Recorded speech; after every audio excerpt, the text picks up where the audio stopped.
Njia kidogo lakini mkono ndo nielekeza kwa sehemu ya para ni hapo nyuma hivi naweza kuelekeza.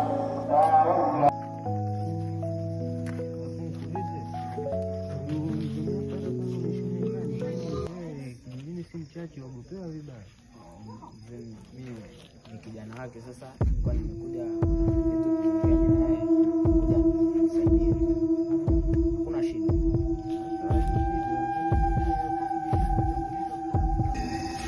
Namazia kwamba yangu alikuwa anatamani kufikishe, lakini katika sifa za mzee na kuspika hapa mtaani mzee mwenyewe anaogopa kwenda kiambo. Mnaambia sasa haina shida, mimi hapa tushafika karibu, haina neno, naweza kwenda tukapata pale.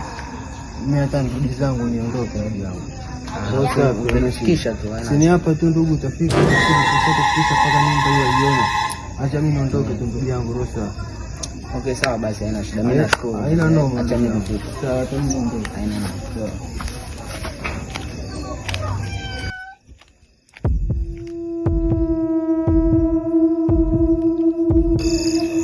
Usijali kijana wangu. Kujeni. Usitoroke. Subiri. Usiogope. Huyu alikuwa anapenda sana alipokuwa nyumbani kwao kucheka tu. Yeye anacheka lakini analeta mali nyingi sana. Wewe ni msumbufu, unatoka ukitoka. Wewe unataka kuniletea mimi matatizo, lakini wewe nipo na wewe. Kijana wangu, hapo unaoona wote ni milioni 5, lakini kwa sababu wewe unatafuta maisha. Unataka maisha, unataka utajiri, unataka kutembelea kwa kukaa, si ndio?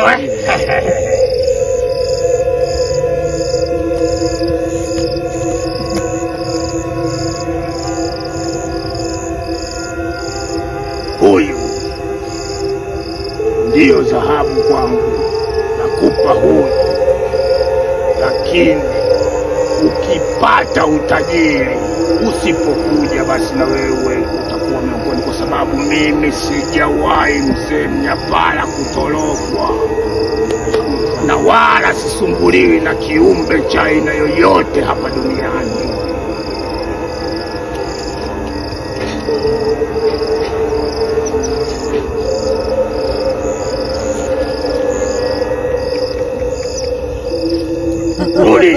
Rudi. Wewe msumbufu wewe. Sasa kijana wangu, saa hizi ni usiku hapa kijijini kwetu. Utaenda nyumbani kwangu. Kesho asubuhi utafanya safari ya kurudi mjini. Sawa? Ndio.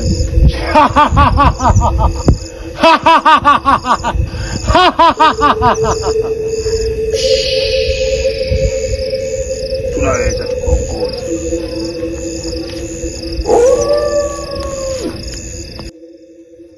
Usijali kijana wangu.